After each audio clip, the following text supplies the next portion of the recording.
നമസ്കാരം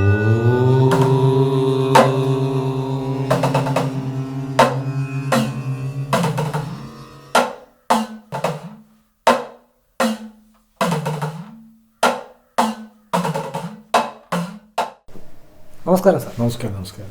അപ്പോൾ കഴിഞ്ഞ എപ്പിസോഡുകളിലൊക്കെ ഒരുപാട് ആത്മീയമായ കാര്യങ്ങൾ സാറ് നമ്മളടുത്ത് പറയുണ്ടായി. അത് വളരെ സന്തോഷം. തീർച്ചയായിട്ടും ഒരുപാട് ആൾക്കാർ അതിനകത്ത് കമൻസ് ഇടുകയും കാര്യങ്ങളൊക്കെ പറയുകയൊക്കെ ചെയ്തിട്ടുണ്ട്. അപ്പോൾ സാറിൻ്റെത് കുറഞ്ഞു പോയി എന്നുള്ളൊരു പരാതി അതിനകത്തുണ്ട്.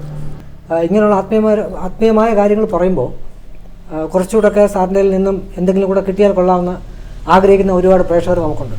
അപ്പോൾ നമ്മൾ ആത്മീയമായ കാര്യങ്ങളൊക്കെ ചെയ്യുമ്പോൾ സാധാരണ നമുക്കൊന്നെങ്കിൽ ഉദ്യോഗമുള്ളവർ ഇത് കഴിഞ്ഞിട്ടായിരിക്കും അതിനുള്ള പോവുക. ചിലവർ ഉദ്യോഗത്തിൻ്റെ പകുതി വെച്ച് അവർ റിസൈൻ ചെയ്തിട്ട് അല്ലെങ്കിൽ VRS എടുത്തിട്ട് അവർ പോകുന്ന ഒരുപാട് ആൾക്കാരുണ്ട്. നേരത്തെ ഭക്തനായിരുന്നെങ്കിൽ പോലും റിട്ടയർ ആയതിനു ശേഷമാണ് സാറ് ഇങ്ങനെയുള്ള കാര്യങ്ങൾ സാറ് ഇറങ്ങിയത്. അപ്പോൾ തീർച്ചയായിട്ടും സാറിൻ്റെ ഫാമിലിയെക്കുറിച്ച് അറിയണമെന്നുണ്ട്. കാരണം എന്ന് വെച്ച് കഴിഞ്ഞാൽ ഒരു ഭക്തൻ ആയിട്ടുള്ള ഒരാൾ ഇങ്ങനെ എപ്പോഴും ആത്മീയമായ കാര്യങ്ങൾ ഇറങ്ങുമ്പോൾ ഫാമിലിയിൽ നിന്നൊരു സപ്പോർട്ട് ഇല്ലെങ്കിൽ തീർച്ചയായിട്ടും നമുക്കതൊരു മുമ്പോട്ട് പോകാൻ ഉള്ള വഴി അത്ര സുഖകരമുണ്ടാവില്ല. മാനസികമായിട്ടൊരു പ്രശ്നം ഉണ്ടാവും. അപ്പോൾ സാറിൻ്റെ ഫാമിലി എങ്ങനെയാണ് സാറിനെ സപ്പോർട്ട് ചെയ്യുന്നത്? അവർ ശരിക്കും പറഞ്ഞാൽ ഈ കാര്യങ്ങൾ, ഈ ഭക്തി സംബന്ധമായ കാര്യങ്ങൾ അവർ എങ്ങനെയാണ്? നമ്മൾ എൻ്റെ പ്രായത്തിൽ അല്ലെങ്കിൽ ആ പ്രായമൊക്കെ ആകുമ്പോൾ വീട്ടുകാർ ആദ്യം അവർക്ക് ശരിക്കും എന്താണ് ഉൾക്കൊള്ളാൻ സാധിച്ചിട്ടില്ല. അവരുടെ അച്ഛൻ ഈ അവധൂത സ്റ്റേജിലുള്ള ആൾക്കാരുമായിട്ട് ബന്ധമുണ്ട്, അദ്ദേഹം പോകാറുണ്ട്, വരാറുണ്ട്, എല്ലാം ശരി. എങ്കിൽ തന്നെ അവരൊന്നും ഉൾക്കൊള്ളാനുള്ള സാഹചര്യം പ്രയാസമായിരുന്നു. കാരണം ശരി അവരൊന്നും കണ്ടിട്ടില്ല. അപ്പം അവരുടെ എല്ലാം കാഴ്ചപ്പാട്, റിലേഷനിൽപ്പെട്ടവരുടെ കാഴ്ചപ്പാട് ഭ്രാന്തന്മാരെ കാണാമോ എന്നുള്ളതാണ്. അല്ലാതെ അവർക്ക് ഇത് അവരിൽ നിന്ന് എന്തെല്ലാം കാണുന്നു കേൾക്കുന്നതുമല്ല. എന്നെ സംബന്ധിച്ചിടത്തോളം അവരെ ചെന്ന് കാണുമ്പം എനിക്ക് ഭയങ്കര അനുഭൂതിയാണ് കിട്ടുന്നത്, മാനസികമായ സന്തോഷമാണ്. പറയാൻ കാര്യം, ഞാനൊരിക്കൽ തമ്പാൻ്റെ ബസ് സ്റ്റാൻഡ് വഴി പോകുന്ന സമയത്ത് ആ ഓടക്കരയിൽ, ഞാൻ ഇതിന് മുമ്പേ പറഞ്ഞിട്ടുണ്ടോ സംശയമാണ്, ഓടക്കരയിൽ ഒരാളിങ്ങനെ ഇരിക്കുകയാണ്, താടിയും മീശയൊക്കെയാണ്, മുഷിഞ്ഞ വസ്ത്രമൊക്കെ ആയിട്ടിരിക്കുക. ഞാൻ അടുത്ത് നോക്കി എന്നെ നോക്കി ചിരിച്ചിട്ട് ഇങ്ങനെ തലകുലുക്കി. ഞാൻ ഉടൻ തന്നെ അത് ചിരട്ട ഇങ്ങനെ വെച്ച് ആ ഓടക്കരയിലെ ഓടക്കകത്ത് മൂത്രമാണ്, മലിനജലം, അതിങ്ങനെ കൊതു പറന്നുകൊണ്ടിരിക്കണം. ആ വെള്ളം കോരി ഇങ്ങനെ വച്ചിട്ട് എന്നെ ഇങ്ങനെ നോക്കി. അപ്പം ഞാൻ വിചാരിച്ചത് വെള്ളം ദാഹിച്ചിട്ടായിരിക്കും പറയണത്. ഞാൻ നേരെ ബസ് സ്റ്റോപ്പിൻ്റെ അടുത്തൊരു ചായക്കടയിൽ ചെന്നിട്ട് ഞാൻ ചോദിച്ചു, എനിക്ക് ഒരു ഗ്ലാസ് ചായ തരുമെന്ന് ചോദിച്ചു. അത് ഗ്ലാസ് തരില്ല എന്ന് പറഞ്ഞു. ഞാൻ പറഞ്ഞു, ഞാൻ പൈസ തരാം, 10-15 രൂപ തരാം, നിങ്ങൾ എനിക്ക് ചായ താ. അത് ചായ തരാൻ പറ്റില്ലെന്ന് പറഞ്ഞു ഇയാൾ വേറൊരു. അപ്പോൾ ഞാൻ നേരെ ഇയാളുടെ അടുത്ത് വീണ്ടും വന്ന് പറഞ്ഞു, എനിക്ക് ചായ അത്യാവശ്യമാണ്, സുഖമില്ലാത്ത അവിടെ കിടക്കുകയാണ്. പിന്നെ എനിക്ക് ചായ അടിച്ചു തന്നു. ഞാൻ നേരെ ചായ കൊടുത്തു. ചായ ഇദ്ദേഹത്തിന് ചിരട്ട കാണിച്ചു തന്നു, ഗ്ലാസ്സിലെടുത്തില്ല. അപ്പോൾ ഇത് മനസ്സിലായി കാണും ഇദ്ദേഹത്തിന്. ചായ ഗ്ലാസ് ഇത് ചിരട്ടയിൽ ഒഴിച്ച് കുടിച്ചിട്ട് എൻ്റെ മുഖത്ത് നോക്കി ചിരി കുറേ നേരം ഇങ്ങനെ ശകലേ കഴിച്ചുള്ളൂ. ഞാൻ തലയാട്ടി. ഞാൻ ഗ്ലാസ്സും കൊണ്ട് ഇയാൾക്ക് തിരിച്ചു കൊടുക്കാൻ പോകുന്ന സമയത്ത് അവിടെ 3 ഗ്ലാസ് ചായ അടിച്ചു വെച്ചാൽ എങ്ങനെ പൊട്ടിയെന്ന് എനിക്ക് തന്നെ അറിഞ്ഞുകൂടാ. പൊട്ടി താഴെ പോകും. അപ്പോൾ എന്നോട് ചോദിച്ചത്, ഞാൻ ചോദിച്ചത് എങ്ങനെ പൊട്ടിയത്? അത് ചൂട് കൂടി കാണും. ഞാൻ മനസ്സിൽ ചിരിച്ചു. എനിക്ക് മനസ്സിലായി അദ്ദേഹത്തിന് ആ പുച്ഛത്തോടുകൂടി ചെയ്തുകൊണ്ടാണ് അയാൾക്ക് സംഭവിച്ചെന്നുള്ളത്. കാരണം ഇങ്ങനെ മനുഷ്യന് വളരെ വളരെ കാര്യങ്ങൾ ചൂണ്ടുപലയായിട്ട് കാണിച്ചാലും മനസ്സിലാവാത്ത ആളുകളാണ് കൂടുതലും ഉള്ളത്. പിന്നെ വീട്ടിലെ ഗൃഹസ്ഥാശ്രമ കാര്യം പറഞ്ഞു. അവർക്കെല്ലാം കുറേ കഴിയുമ്പോൾ മനസ്സിലായി. അത് ഭാര്യ സമ്മേളനം നമ്മളെ കൂടെ സഹകരിച്ച് ഇതുപോലെ മനസ്സിലാക്കി കഴിഞ്ഞാൽ നമ്മളെ ജീവിതത്തിനകത്തും വളരെ സന്തോഷമായിരിക്കും. ഇപ്പം ഒരിടത്ത് പോയിട്ട് വരുന്ന നമ്മൾ ഒരു ആശ്രമത്തിലോ എവിടെയെങ്കിലും പോയിട്ട് വന്ന് ഇത്രയും നേരം കണ്ടില്ലല്ലോ, എന്താണ് ആ ഒരു ചോദ്യമൊന്നും വരാതിരിക്കും കാലം അത് നമുക്ക് മനസ്സിന് സന്തോഷമാണ്. ഭാര്യയും എന്ന് വെച്ചാൽ ഗൃഹസ്ഥാശ്രമം വേണ്ടെന്നല്ല, ഗൃഹസ്ഥാശ്രമം ആവശ്യമാണ്. അതേ ഉള്ളൂ വിജയിക്കുള്ളൂ ജീവിതത്തിൻ്റെ അവസാനം. മറ്റ് ആശ്രമങ്ങളിലൊക്കെ പോയാൽ എന്നും ശാശ്വതമായ കാര്യങ്ങളെയല്ല, മാനസിക സംഘർഷങ്ങളാണ് അവിടെ പോയി കഴിഞ്ഞാൽ. സാധാരണ നമ്മൾ ഒരുപാട് വീടുകളിലൊക്കെ നമ്മൾ കാണാറുണ്ട്, പലരും മദ്യപിച്ച് വന്ന് വീട്ടിൽ വഴക്കുണ്ടാക്കുന്നു, അടിയുണ്ടാക്കുന്നു, ബഹളം ഉണ്ടാക്കുന്നു, മക്കൾ ഭർത്താക്കന്മാർ വന്ന് പ്രശ്നം ഉണ്ടാക്കുന്നു, ഭാര്യമാർ വളരെ ബുദ്ധിമുട്ടി അവർ ജീവിക്കുന്നതാണെങ്കിൽ പോലും മദ്യപാനമാണ് ഇതിൻ്റെ പ്രശ്നം. പക്ഷേ ചില വീടുകളിൽ മക്കൾ നേരെ തലതിരിഞ്ഞാണ് അവരിങ്ങനെയുള്ള കാര്യങ്ങൾ ചെയ്യുന്നു. പക്ഷേ ഇതിൽ കൂടുതലും ഇതിലുപരി ഈ ആത്മീയമായി പോകുന്നവരുടെ വീട്ടിലാണ് ഈ അവർക്കൊരു എതിർപ്പുണ്ടാകും. കാരണം വെച്ചാൽ ആത്മീയമായി പോയാൽ സന്യാസിയായി പോകുമോ എന്നുള്ളൊരു ചിന്താഗതി. പക്ഷേ എന്നാൽ മറ്റേ മദ്യപിച്ച് ലക്ക് കെട്ട് നടന്ന് വീട്ടിൽ അടി ഉണ്ടാക്കി ഒരു പ്രശ്നം ഉണ്ടാക്കുന്ന ഒരു ഇതിനേക്കാൾ ഉപരിയാണ് ഇവർ ഇത് ഇങ്ങനെ പോകുന്ന ആത്മീയമായി പോകുന്നവരെ വീട്ടിൽ ഇങ്ങനെ ഒരു സംഭവമുണ്ട്. 100% പറഞ്ഞത് ശരിയാണ്. കാര്യം അങ്ങനെ പോയിട്ടുള്ള ആളുകളുടെ വീട്ടിൽ എനിക്ക് വളരെയധികം പേര് പറയാൻ പാടില്ല. അദ്ദേഹം ത്രിപിൾ MA എടുത്ത ആളാണ്. ആധ്യാത്മികമായി പ്രഭാഷണം നടത്തുന്നു. അദ്ദേഹത്തിൻ്റെ പ്രഭാഷണം കേൾക്കാനായിട്ട് ആയിരക്കണക്കിന് ആളുകളാണ് കൂടുന്നത്. 7 ദിവസമൊക്കെ അദ്ദേഹം സപ്താഹമായി പ്രഭാഷണം നടത്താറുണ്ട് കേരളത്തിൻ്റെ കേരളത്തിൻ്റെ വിവിധ ഭാഗങ്ങളിൽ. വളരെയധികം ബുക്കുകൾ ഇറക്കിയിട്ടുണ്ട്. ഞാൻ അദ്ദേഹത്തിൻ്റെ പേര് പറയുന്നില്ല. പക്ഷേ അദ്ദേഹത്തിനുണ്ടായ അനുഭവം വളരെ പ്രയാസമുള്ള അനുഭവമാണ്. അദ്ദേഹത്തിൻ്റെ വീട്ടിൽ നിന്ന് നേരത്തെ പറഞ്ഞ പോലെ തന്നെ മകൻ്റെ ആ പ്രശ്നം അദ്ദേഹത്തിന് മാത്രമല്ല, പല സമാധാനമായി ജീവിക്കുന്ന ആളുകൾ, ഇങ്ങനെ ദൈവികമായി ചിന്തിച്ച് നടക്കുന്ന ആൾ, അവരുടെയൊക്കെ വീട്ടിൽ പലയിടത്തും പ്രശ്നങ്ങളാണ്. പ്രശ്നങ്ങളില്ലാതിരിക്കുന്നതെങ്കിൽ കുടുംബ ജീവിതത്തിനകത്ത് ഒരു അല്ലലുമില്ലാതെ പോകണം. അവർക്ക് പേടികൊണ്ടാണ്. അവരെയൊന്നും കുറ്റം പറഞ്ഞിട്ട് കാര്യമില്ല. ഇങ്ങനെ സ്വാമിയായിട്ട് പോയാൽ കുടുംബം അധപതിച്ചു പോകില്ലേ, മക്കളുണ്ട്, മക്കളുടെ കാര്യങ്ങൾ നോക്കില്ലല്ലോ. മക്കളുടെ കാര്യങ്ങളൊക്കെ നോക്കാൻ സാധിക്കുവാൻ സംശയമൊന്നുമില്ല. ഭഗവാൻ നമ്മളെ സഹായിക്കും. ഒരു എന്തായാലും ഒരാൾ നമ്മുടെ മുകളിൽ ഇരിക്കുന്നു എന്നൊരു ബോധ്യം നമുക്ക് വേണം. ഒരു ശക്തി, ആരായിക്കോട്ടെ, ഒരു ശക്തി നമുക്കുണ്ട്. ആ ശക്തിയാണ് പലയിടത്തും നമ്മളെ കൈപിടിച്ച് കയറ്റുന്നത്. എന്നും പറഞ്ഞാൽ നമ്മുടെ ജീവൻ അവസാനിച്ചു എന്നുള്ളതല്ല. അതുകൊണ്ട് നമ്മൾ മറ്റു കാര്യങ്ങളിലൊന്നും കൂടുതൽ ചിന്ത കൊടുക്കേണ്ട കാര്യമില്ല. പിന്നെ ഈ പ്രായത്തിലൊക്കെ സാറ് ഈ പ്രായത്തിൽ ഇരുന്ന് പറയുകയാണ്, പലരും ഈ സമയത്ത് ഷാപ്പുകളിലും അവിടെ എവിടെയും കറങ്ങിത്തിരിഞ്ഞ് നടക്കുന്നുണ്ട്. സാർ നമുക്കതിനുള്ള സാഹചര്യം ഇല്ലാത്തതുകൊണ്ടല്ല. കയ്യിൽ പൈസ നമുക്ക് പോയി പക്ഷെ നമ്മുടെ ചിന്തയും ബോധവും ഒക്കെ വേറെ രീതിയാണ്. നല്ലൊരു രീതിയിലാണ് നമ്മൾ ചിന്തിച്ചും പോകുന്നത്. അത് നല്ലതാണ്. അല്ലെന്നുണ്ടെങ്കിൽ നമ്മുടെ ആരോഗ്യം നശിക്കും, നമ്മൾ ഒന്നുമല്ലാതെ തീരും കേട്ടോ. അതുമല്ല, ഈ ഭാഗത്തേക്ക് ദൈവികമായ ഒരു ശക്തിയാണ് നമ്മളെ നിയന്ത്രിക്കുന്നത്. നമ്മൾ മാറിപ്പോയത് അതുകൊണ്ടാണ്. ചാനൽ പലതുമാണ്.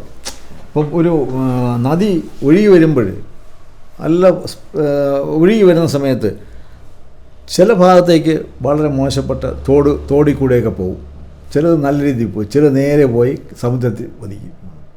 എല്ലാം ഒരിടത്ത് പോയി പതിക്കില്ല. അപ്പോൾ അതുപോലെയാണ് നമ്മൾ ഈ മാർഗം, ഭക്തിമാർഗം, നമുക്ക് നല്ലൊരു മാറ്റം ഉണ്ടാവാൻ സാധിക്കും.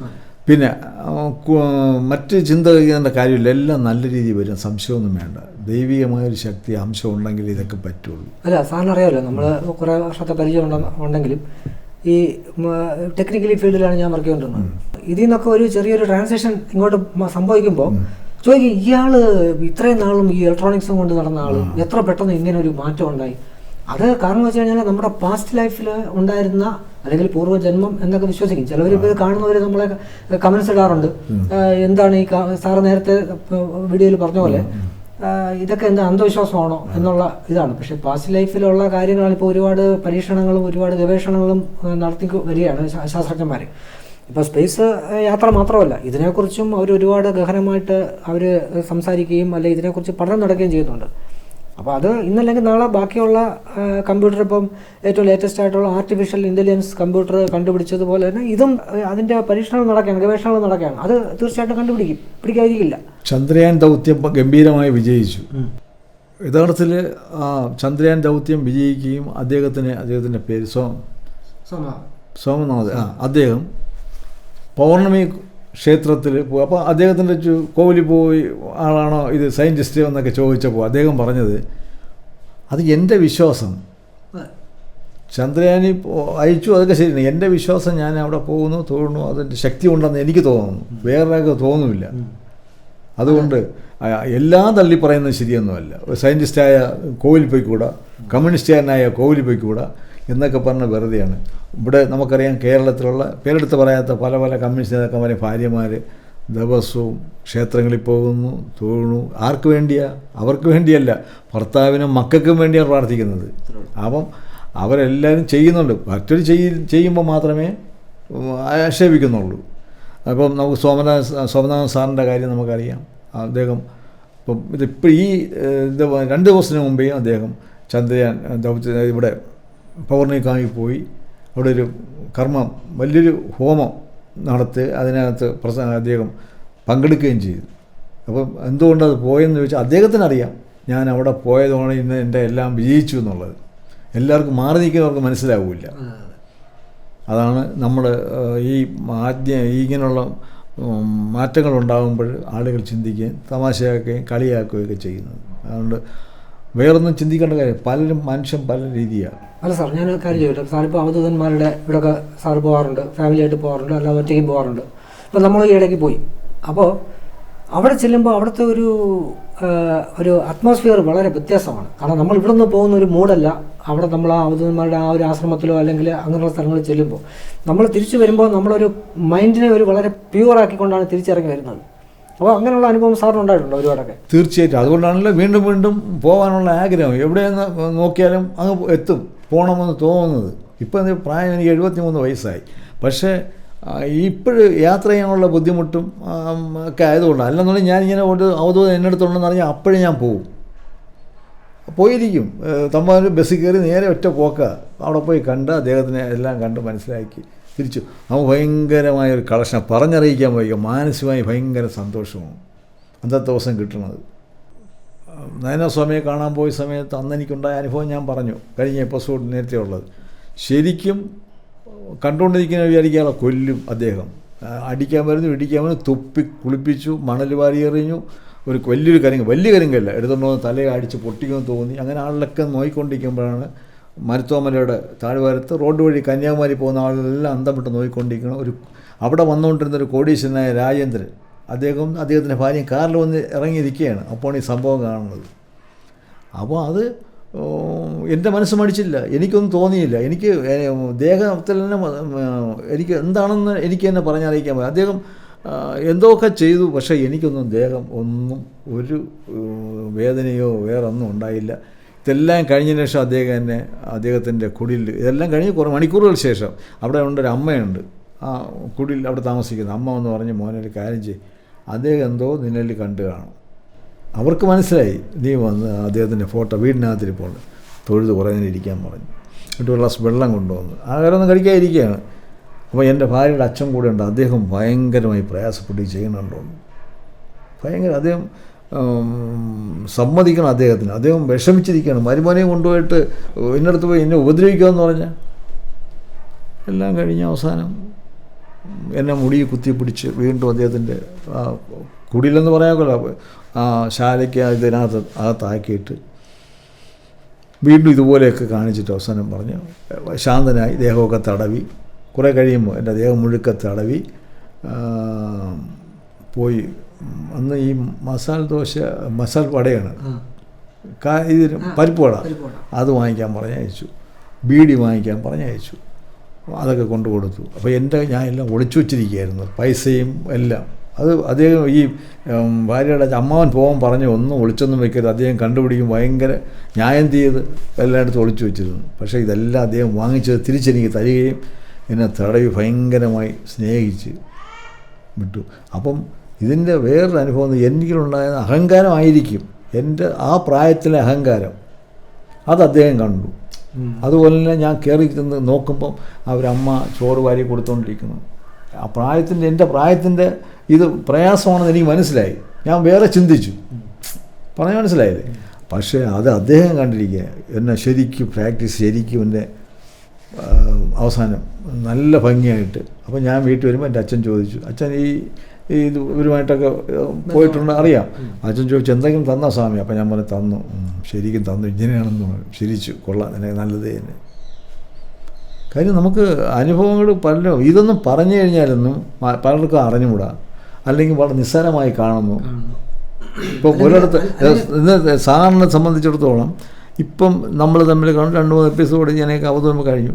ഇന്നടുത്ത് പോകണമെന്ന് തോന്നി, നമ്മൾ രണ്ടും കൂടെ പോയ സമയത്ത് അതിനകത്തുണ്ടായ ഒരു പറഞ്ഞറിയിക്കാൻ വയ്യാത്തൊരു അനുഭൂതി എന്ന് നമുക്ക് എങ്ങനെ ഉണ്ടായി.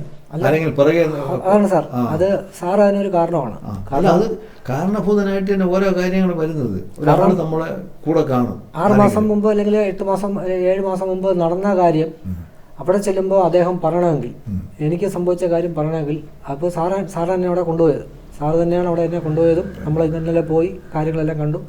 അപ്പോൾ തീർച്ചയായിട്ടും ഇതിനൊക്കെ ഒരു ഡിവൈൻ എനർജി അല്ലെങ്കിൽ ഒരു സുപ്പീരിയർ ആയിട്ട് ഒരു പവർ ഉണ്ടെന്നുള്ളതാണ്. തീർച്ചയായിട്ടും. പക്ഷേ ഇപ്പോൾ പലരും നമ്മളിപ്പോൾ ഞാൻ നമ്മുടെ വീഡിയോസൊക്കെ കാണുമ്പോൾ ചിലരൊക്കെ ചോദിക്കാറുണ്ട്, സായിബാബയുടെയൊക്കെ പ്രോഗ്രാംസ് നമ്മൾ ഇടുമ്പോൾ വേറെ പണിയൊന്നുമില്ലേ, ഇയാൾക്ക് വേറെ പണിയൊന്നുമില്ലേ, ജോത്സ്യൻ്റെ ഇടുമ്പോഴത്തേക്ക് അതിനകത്ത് ചോദിക്കുന്നത് എന്നാൽ പിന്നെ ഇലക്ഷന് ജയിക്കുന്ന ആരാന്ന് തനിക്ക് പറഞ്ഞൂടെ. കാരണം തനിക്ക് ഒരു മര്യാദ ഇല്ലാത്ത രീതിയിൽ, റെസ്പെക്ട് ഇല്ലാത്ത രീതിയിലൊക്കെയാണ്. കോവിലിൽ ഞാൻ അവിടെ ഇരിക്കുമ്പോൾ ഒരു കോട്ടയത്തുള്ള ഒരു സ്ത്രീ എന്ന് പറഞ്ഞു, സാറേ മുടി വിരിച്ചിട്ടുണ്ട് പെൺപിള്ളേർ കോവിലിനകത്ത് തൊഴാൻ പാടില്ല, വളരെ കേടാണ്. ഞാൻ പറഞ്ഞു, അപ്പോൾ അവർ പറഞ്ഞു ബോർഡ് എഴുതി വയ്ക്കാൻ പറഞ്ഞു. ഞാൻ പറഞ്ഞു ഇന്നത്തെ ജനറേഷനിൽ എൻ്റെ മക്കളുടെ പറഞ്ഞാൽ കേൾക്കില്ല, ആരുടെ പറഞ്ഞാൽ കേൾക്കും. അവർ മുടി പിടിച്ചിട്ടേ തൊഴുള്ളൂ, തൊഴാൻ പാടില്ല, കോവിൽ വരാൻ പാടില്ല. അവർ പറയേ പ്രായം ചെന്നവരാ.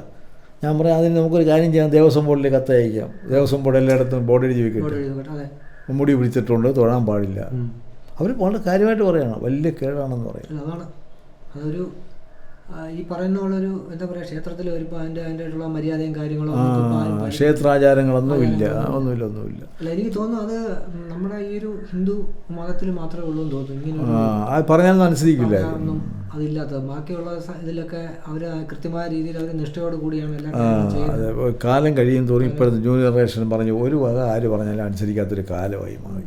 പറഞ്ഞ മനസ്സിലായി. പണ്ടാണെങ്കിൽ ബസ്സിൽ കയറി കഴിഞ്ഞാൽ ബോർഡ് വെച്ചിട്ടുണ്ട് മുതിർന്നവർ. അത് കോടതിയിൽ പോയി കേസ് പറഞ്ഞാണ് മുതിർന്നവർ ബോർഡ് വയ്ക്കാനാണ് വാങ്ങിച്ചത്. പക്ഷേ ബസ്സിൽ കയറി വയ്യാത്ത നമ്മൾ നിൽക്കുമ്പോൾ നമ്മളെ കൊച്ചു പിള്ളേർ അനങ്ങുമില്ല, എഴുച്ചേരുമില്ല. ബസ് യാത്ര ചെയ്യാൻ നമുക്കറിയാമെന്നുള്ള കാര്യം, എഴുച്ചേരുമില്ല. അവർ നമ്മളെ നോക്കിയിട്ട് അത് നിസ്സാരം പോലെ. ആ വ്യത്യാസം 6 കൊല്ലത്തിന് ശേഷം ഉണ്ടായ അനുഭവങ്ങളാണ് ഞാൻ പറയുന്നത്. മുമ്പ് അതില്ലായിരുന്നു. മുമ്പ് നമുക്ക് കണ്ടു കഴിഞ്ഞാൽ എഴിച്ചു കൊടുക്കും. നമ്മളൊക്കെ പ്രായത്തിൽ ആ ഒരു പ്രായം ചെന്ന ഒരാൾ വന്നു കഴിഞ്ഞാൽ എഴിച്ചു കൊടുക്കും, എന്ത് വേണം. നമ്മൾ ഇതൊന്നും ഇന്നില്ല, അതൊക്കെ നശിച്ചു.